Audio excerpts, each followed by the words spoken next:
매일 다양한 주제로 넓고 깊은 경제적 시각을 전해드립니다. 목요일 이 시간은요, 유익한 경제의 유신익 KBWN 스타자문단 수석 이코노미스트 모셨습니다. 어서 오세요. 네, 반갑습니다. 반갑습니다. 박사님, 오늘은 당연히 오늘장 이야기로 시작을 해야 될 것 같습니다. 간밤 미증시에서 기술주가 말 그대로 급락이 나왔습니다. 나스닥 같은 경우에는 올해 최악의 하루를 보냈다, 이런 평가까지 나오고 있는데 AI 열풍으로 미국 시장에서 기술주가 훈풍을 이어갔었는데 버블이다 이런 논란까지 나오고 있어요. 어떻게 보십니까? 이거를 하나씩 네. 쪼개서 보셔야 됩니다. 네네. AI 관련된 기업들은 사실은 이제 엔비디아를 주축으로 해서 펀드 레이징이 잘 됐고, 그래서 성장이라는 패러다임에서 계속적으로 우상향한다. 그래서 금융 투자 시장에서 이미 자산 가격 측면으로 보면 가격이 많이 올랐습니다. 그런데 제가 이제 지난번에도 한번 이제 코멘트를 드렸던 부분에서 이 AI로 인해서 미국은 분명히 중장기 성장을 할 겁니다. 옥스퍼드 이코노믹스에서도 뭐 이 AI 접목으로 인해서 산업과 실생활에 적용을 시키면 GDP를 최소 2%, 장기간 10년 동안 2%에서 많게는 4%포인트까지 올린다라고 표현을 합니다. 즉, 우호적인 환경은 맞아요. 근데 이 A가 지금까지는 소프트웨어적으로 많이 이제 채택이 됐었다고 한다면 이제는 실생활에 접목을 해야지 사실은 실제 경제가 좋아집니다. 즉, 우리가 AI가 지금 컴퓨터 ICT 산업에만 접목이 되는 게 아니라 제조업에도 접목이 되고, 그리고 자동차에도 접목이 되고, 많은 빌딩 건물에도 접목이 되고, 그러면서 사실상 그 생활의 응용 폭과 노동시장의 효율성을 좀 높여야 되는 그런 휴직이 뭐라고 해야 되나요? 준비 기간이 좀 네. 필요한 거였고, 그러한 찰나에 금융 투자 시장에서는 너무나 이제 가격이 높았기 때문에 그에 대한 반응적 조정을 보이는 것이다. 근데 이와 연결해서 키워드를 이제 경기가 침체되고 있습니다. 여기에 이제 포커스를 맞추고 계시는데요. 여기서 사실은 미국 경제에 대해서는 이제 크리티컬 포인트에 왔습니다. 뭐냐면 많은 분석가들과 전 세계 투자자들이 이 구간에서 과거에도 마찬가지였고 15년, 16년에도 비슷했던 이제 데자뷰가 있는데 이때 혼란을 많이 겪고 그 예측이 많이 틀리기 시작합니다. 즉 뭐냐면은 미국 경제는 슬로우 다운해지고 있습니다. 실업률도 뭐 아직은 4.2% 아래에 있기 때문에 안정적인 수준이지만 조금씩 올라갑니다. 그러한 지표들을 짜 맞추어서 이제는 경제가 침체로 간다. 이것을 명확히 표현하면요. 그동안 굉장히 빠르게 항공모함이 달리다가 쉬는 구간에 들어간다. 그래서 쉬면서 AI와 마찬가지로 그 산업과 마찬가지로 금융 네. 투자 시장이 잠시 쉬듯이 이 경제도 잠시 쉬고 음. 있다. 그러면 그러고 나서 그러면은 이 항공모함, 미국이랑 항공모함은 그냥 그대로 침몰을 할 것이냐. 바로 기다리고 있는 게 재정과 금리 정책입니다. 사실 이 이제 경기 침체론 이야기가 나오니까 바로 이제 금리 인하에 배팅하는 게 9월이 아니라 7월까지로 이제 앞당겨서 거의 100% 가까이 올라가고 있죠. 그만큼 금리 인하라는 카드, 그 이후에 대선 치러진 이후에 내년도에 쓸 돈에 대한, 즉 재정 지출에 대한 기대감, 이게 두 개가 다 잔존을 하기 때문에 다른 나라들처럼 경제가 그냥 일방향으로 꺾이지는 않을 네. 것이다. 지금은 잠깐 또 쉬다가 혼란을 주고 다시 서서히 원만하게 좋아질 수 있는 그 정책적인 그 모멘텀들이 있다, 이렇게 보여집니다. 네, 여러 가지 불확실성이 있고 우리 시장이 가장 좀 큰 타격을 받고 있습니다. 몇 주 전만 하더라도 코스피 지수가 2,900선을 향해 가다가 오늘 급락이 나오면서 2,700선으로 후퇴를 했고요. 코스닥 같은 경우에는 장중에 800선 아래로까지 무너졌는데 박사님께서는 그러면 이런 하락세가 언제까지 이어질 것이라고 보십니까? 이제부터는 이제 말 그대로 예전에 이제 15년, 18년 사이에 디커플링이라는 표현을 했어요. 네네. 나홀로 성장, 미국만 나홀로 성장을 하고 그 가운데 연약했던 체력을 갖고 있는 그 경제 체력이 약했던 국가들은 금융시장도 그렇게 크게 가지 못하고, 근데 미국은 지표도 잠시 꺾이다가 다시 올라가고 그다음에 시장도 다시 좋아지는 그런 흐름으로 반복이 됐단 말이죠.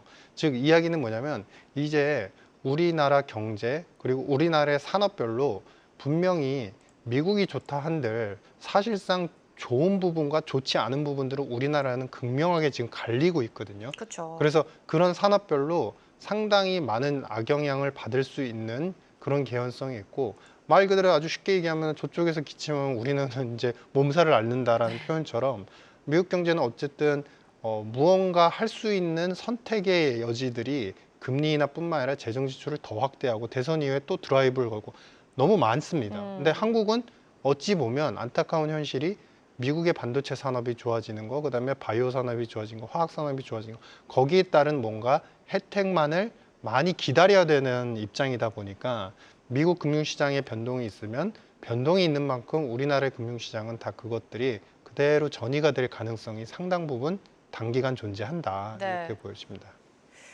자, 시장이 좀 답답하게 흘러가고 있는데요. 유익한 경제 오늘은 어떤 주제로 조금 더 깊게 이야기를 나눠볼까요?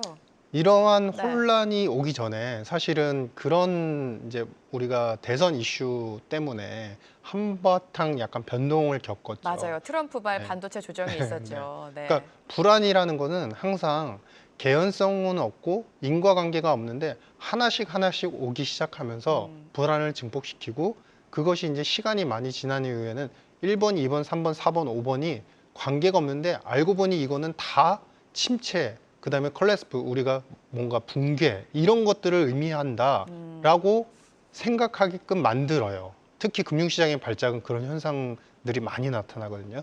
근데 지금 우리가 냉정하게 좀 보셔야 됩니다. 어데트라고 해서 어차피 대통령은 트럼프다라고 하면서 트럼프가 굉장히 우위에 섰고 정책적으로 바이든하고 사실 토론회나 뭐 여러 가지 어떤 장소에서든 부각이 되죠. 사실 맞아요. 좀 트럼프는. 대비가 됐었죠. 네네. 네. 트럼프 전 대통령 그랬는데 그래서 이슈몰이가 됐고 굉장히 강력합니다. 그런데 저는 이제 대선과 관련돼서는 그러한 추세를 타고서 트럼프가 결국엔 된다로 예측을 하시는 글로벌 분석가들이 많으신데 저는 그렇게 생각하지 않습니다. 그래요? 뚜껑은 열어봐야 된다. 왜냐하면 지금 해리스 부통령 같은 경우는 이미 바이든하고 정책적인 호흡을 지속을 해오면서 우리가 이야기하는 신재생 IRA법 관련해서 여러 가지 정책을 내놓을 때 오히려 이분은 더 강하게 얘기를 했어요. 쉽게 얘기해서 바이든 대통령 같은 경우는 신재생 관련된 정책과 인프라 투자 정책을 합쳐서 1조 5천억 달러를 장기간 풀겠습니다라고 했는데 이분 같은 경우는 해리스 부통령 같은 분은 그걸로 모자라요. 10조 달러는 써야 됩니다. 그러니까 거의 7배 이상의 더 많은 돈들을 이야기를 했습니다. 즉 이야기는 뭐냐면 우리가 경제를 생각한다면 네. 미국 유권자들의 심리를 제가 모두 다 파악할 수는 없습니다. 하지만 적어도 이슈화되고 그다음에 바이든이 후반기에 못했던 전쟁을 억제하지 못하고 중국 리스크를 계속 부각시켰던 그런 요소를 트럼프는 강력하게 뒤엎으면서 할 수 있다. 이런 이제 모멘트가 생겼지만 반대로 얘기하면요. 해리스 부통령은 그동안에 깔려있는 신재생과 기업 투자 그리고 수많은 일자리를 더 증폭적으로 늘릴 수 있는 연속선상의 어떤 정책을 할 수 있는 사람이다. 게다가 이분이 이제 집권을 하게 되면은 만약에 이 선을 나중에 추후한다 그러면 8년이 됩니다. 그러면 사실은 정책의 그 지속성과 안정성은 굉장히 확보가 되기 때문에 판도는 아마 여름 지나고 이제 9월 가을로 접어들면서 또 해리스 부통령에 대한 이슈가 더 뜨거워질 가능성이 있기 때문에 트럼프 트레이드와 트럼프 변동성에 대해서 네. 너무 몰입하는 거는 조금은 합리적이지 않은 것 같다 이런 생각입니다. 어데트라고 하죠. 어차피 뭐 대통령은 트럼프다 이런 단어가 나올 정도인데 사실 해리스 부통령이 여론조사에서 트럼프를 앞섰다 이런 결과들도 좀 나오고 있습니다. 미국 대선에도 좀 변동이 생길 것 같은데 가장 중요한 거는 지난 트럼프가 집권했을 때 어떤 정책들이 수혜를 받고 어떤 업종이 가장 큰 혜택을 받는지가 중요할 것 같아요, 박사님. 네, 그러니까 과거에도 결국에는 트럼프는 뭐 우리가 그런 얘기를 하죠. 앞으로 보나 뒤로 보나 미인은 뭐가 있을까요? 어디 어떤 사람이 미인일까요? 그래가지고 앞모습도 옆모습도 뒷모습도 미인이면 미인이다 이렇게 평가를 하는데요. 트럼프도 전 대통령도 마찬가지였고 바이든 대통령도 마찬가지고 사실 이제 차후에 누가 올지도 모르겠습니다. 하지만 그럼에도 불구하고 공통적인 거는 미국의 인프라 투자에 대해서는 이미 우리 2015년 중반기, 그러니까 2015년대 이후부터 인프라 투자를 계속 강조를 하고 있습니다. 여기에 더해서 제조업 리쇼어링, 그러니까 미국의 제조업이 중심이 되고, 그다음에 교각이라든지 오래된 다리 이런 것들을 건설을 노후화된 건설물들을 계속 새롭게 지으면서 이 도시의 효율성들을 높이겠다라는 게 메인 포커스거든요. 그래서 재정 지출을 참 열심히 했습니다. 네. 그런데 우리가 트럼프 전 대통령이 집권했을 때 상당히 많은 얘기를 했었죠. 그래서 뭐 감세안도 있었고, 그다음에 보수 성향의 판사들을 임명하겠다, 그리고 기후협약 탈퇴하겠다, 그리고 중국 관련돼서 이제 무역 규제를 강화하겠다, 뭐 여러 가지 이제 그 카테고리가 있는데, 그런 정치적, 경제적인 여러 가지 카테고리의 공약들을 한 10개 정도로 분류를 해보면요, 실제로 말 그대로 토시 하나 틀리지 않고 지켜진 건 한 4개밖에 없습니다. 우리가 생각하기에는 다 지나고 나니까 그분은 저만 강력했어, 다 했지라고 생각하시는데요. 감세안과 관련해서 그 무역 규제와 관련해서 과세를 했던 그 기억을 한번 정확히 제가 이제 좀 짚어드리면요. 초반에는 트럼프 집권 동시에 처음에는 이제 20%를 목표로 해서 서서히 중국 관련되는 관세를 5% 이렇게 매기기 시작을 합니다. 그런데 2년 정도 지나니까 사실 관세를 매기면서 수입 가격, 그러니까 중국한테 미국 기업들도 많은 상품들을 사오고 있고, 그런 원자재 관련되는 비용들을 많이 이제 어떻게 보면은 중국한테 의존을 하고 있거든요. 원자재 부품들은 싸니까 많이 네. 사왔었습니다. 근데 관세 때문에 가격이 올라가니까 미국 제조업 기업들도 그것을 가져오기 꺼려지는 거예요. 왜냐하면은 가격이 더 뛰니까 이제 마진이 안 남는 거예요. 그래서 나중에는 어떤 현상이 나타나냐면, 중국한테 관세를 매겼는데 미국 내 기업들의 투자가 2년 정도 지나니까 서서히 피크를 찍고 떨어지기 시작합니다. 즉, 그로 인한 피해가 중국한테 관세 매기면 그 관세만큼 돈만 벌 수 있을 줄 알았는데, 알고 보니까 그 피해가 미국의 기업으로 바로 전이가 그렇죠. 됐다. 네. 그런 것 때문에 사실 3년 차에 접어들어서는 트럼프 전 대통령이 중국과의 무역 규제 완화 협정에 돌입을 합니다. 본인이 외쳐서 먼저 시도를 하면서 무역 협정을 갖다 완화하는 정책들을 하겠습니다라고 이제 외치기 시작합니다. 즉, 이 얘기는 뭐냐면, 우리가 해리스 부통령의 선정 가능성도 무시 못한다, 그래서 너무나 불안을 느끼는 것은 좀 비합리적이다라고 말씀을 드렸는데, 만에 하나 트럼프가 다시 재집권을 한다 하더라도 네. 사실상 그분의 스타일은 말은 뱉어놓지만 정책이 그대로 이행되는 것들은 상당히 작았고, 그 당시와 또 다른 것 중에 하나가, 지금은 초강경파, 프리덤 코커스라고 하는 초강경파 분들의 그 목소리가 상당히 커졌습니다. 그래서 네. 이분들은 작은 정부, 돈을 쓰지 말자를 주장하기 때문에 트럼프 방식대로 모든 재정 지출과 모든 감세안들이 그렇게 네거티브하게 막 물가를 폭등시킬 정도로, 경제를 안 좋게 만들 정도로 그렇게 과격하게 시행되기는 힘들다, 현실적으로. 이렇게 보여집니다. 트럼프 전 대통령이 집권했을 때 이행했던 정책과 불이행했던 정책에 대해서 좀 자세하게 설명을 해주신 것 같습니다.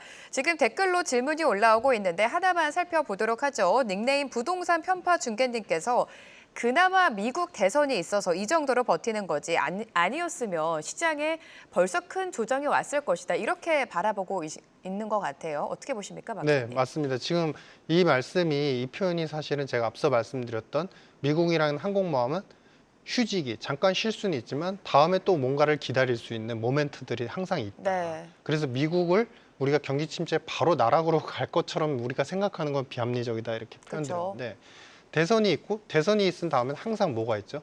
적극적인 재정 지출이 있습니다. 왜냐하면 새로운 정부가 어쨌든 형성이 되면 사실은 또다시 재정 지출과 예산을 통해서 계속 돈을 쓰려는 그런 욕구들이 그럼요. 상당히 네. 있기 때문에, 그런 부분에서 우리가 또 미국의 성장은 또 일어날 수 있다. 그다음에 두 번째는 지금 누가 대통령이 어떻게 될지 일촉즉발입니다. 사실 이제 11월까지 가봐야 되지만, 결국에는 새로운 대통령이 만약에 오게 된다고 한다면 미국 내에서 금리 인하와 경기 살리기에 또 집중을 할 수밖에 없습니다. 즉, 이 이야기는 금융시장은 지금 다소 버블적인 요소가 있고, IT 관련된 기업들은 너무 빠르게 선방해서 좋아진 그런 경향이 있지만, 휴지기, 잠깐 쉬고 변동성이 있다 하더라도 앞으로 하반기 그리고 내년을 바라보는 미국의 성장이 또 이어질 수 있다는 기대감이 있기 때문에 이 폭이나 불안의 기간은 그렇게 네. 길지는 않을 것 같다, 이런 판단입니다. 네, 좋습니다. 시장에 대한 전반적인 전략 유신익 이코노미스트와 세워봤습니다. 도움 말씀 감사합니다. 네, 감사합니다. 감사합니다.